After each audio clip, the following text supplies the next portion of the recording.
अपनों के बीच बुरे घिरे योगी, दोनों डिप्टी सीएम के बयान से योगी भी हैरान। शंकराचार्य विवाद क्या योगी को डुबाएगा? योगी बिना नाम लिए शंकराचार्य को घेर रहे, मगर अब ब्रजेश पाठक ने बोली नई बात, केशव की तरह किया खेल। ब्रजेश पाठक के एक बयान ने उत्तर प्रदेश की राजनीति में ऐसा कंपन पैदा कर दिया है जिसकी गूंज सिर्फ प्रयागराज तक सीमित नहीं रही बल्कि लखनऊ और दिल्ली तक सुनाई देने लगी है। उन्होंने कहा कि चोटी खींचना महाअपराध है, ये पाप है और दोषियों पर कार्रवाई होनी चाहिए। उनका ये बयान आते ही राजनीतिक हलकों में चर्चा तेज हो गई। लोग पूछने लगे कि आखिर उप मुख्यमंत्री को इस तरह खुलकर बोलने की जरूरत क्यों पड़ी? क्या ये सिर्फ आस्था से जुड़ा भावनात्मक पक्ष था या फिर सरकार के भीतर किसी गहरे मतभेद का संकेत है? यही सवाल अब पूरे शंकराचार्य विवाद के केंद्र में आ गया है। आखिर क्या है पूरी कहानी, कैसे योगी अपनों के बीच घिर गए, चलिए जानते हैं। दरअसल मामला प्रयागराज के माघ मेले से जुड़ा है। मौनी अमावस्या के दिन ज्योतिष पीठ के शंकराचार्य स्वामी अविमुक्तेश्वरानंद सरस्वती संगम स्नान के लिए जा रहे थे। आरोप लगा कि प्रशासन ने उन्हें रोका और उनके शिष्यों के साथ दुर्व्यवहार हुआ। सबसे गंभीर आरोप ये रहा कि कुछ शिष्यों की चोटी खींची गई।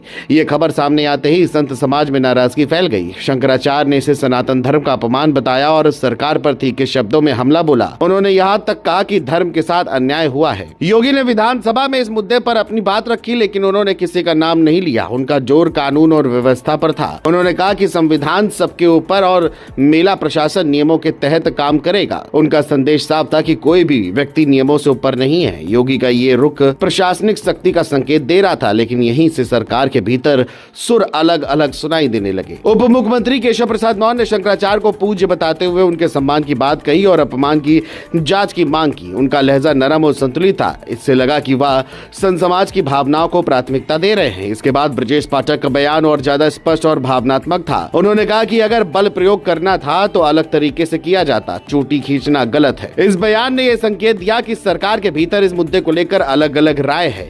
अब सवाल उठ रहा है कि क्या ये केवल बयानबाजी है या फिर भाजपा के भीतर किसी बड़े संतुलन की कोशिश है? उत्तर प्रदेश की राजनीति में संत समाज का प्रभाव हमेशा से महत्वपूर्ण रहा है। भाजपा खुद को सनातन परंपरा से जुड़ी पार्टी के रूप में प्रस्तुत करती रही है। ऐसे में शंकराचार्य से जुड़ा विवाद संवेदनशील हो जाता है। योगी जहां प्रशासनिक अनुशासन को प्राथमिकता दे रहे हैं, वहीं उनके दोनों डिप्टी सीएम संत समाज के सम्मान की बात कह रहे हैं। विपक्ष ने भी इस मुद्दे को हाथों हाथ लिया है। समाजवादी पार्टी और कांग्रेस ने सरकार पर आरोप लगाया कि संतों का अपमान हुआ है और अब सरकार के भीतर भी मतभेद दिख रहे हैं। हालांकि भाजपा के नेता इसे सामान्य विचार भिन्नता बता रहे हैं। उनका कहना है कि सरकार एकजुट है और कानून के दायरे में रहते हुए जांच होगी। लेकिन राजनीतिक विश्लेषक मानते हैं कि ये विवाद सिर्फ एक प्रशासनिक घटना नहीं है, ये सत्ता और धार्मिक नेतृत्व के रिश्ते की परीक्षा बन चुका है। अगर संत समाज का असंतोष बढ़ता है तो इसका असर राजनीतिक समीकरणों पर पड़ सकता है। वहीं अगर सरकार सख्ती पर कायम रहती है तो उसे अपने समर्थकों को समझना होगा कि ये कदम व्यवस्था के लिए जरूरी था। फिलहाल स्थिति यह है कि मामला शांत दिखता जरूर है, लेकिन भीतर हलचल जारी है। योगी सरकार के सामने चुनौती दोहरी है। एक तरफ कानून व्यवस्था की छवि बनाए रखना, दूसरी तरफ धार्मिक भावनाओं का सम्मान करना। ब्रजेश पाठक और केशव मौर्य के बयानों ने ये साफ कर दिया है कि सरकार के भीतर इस संतुलन को लेकर अलग अलग सोच मौजूद है। अब सबकी नजर इस बात पर है कि आगे क्या कदम उठाए जाते हैं। क्या जांच की घोषणा होगी?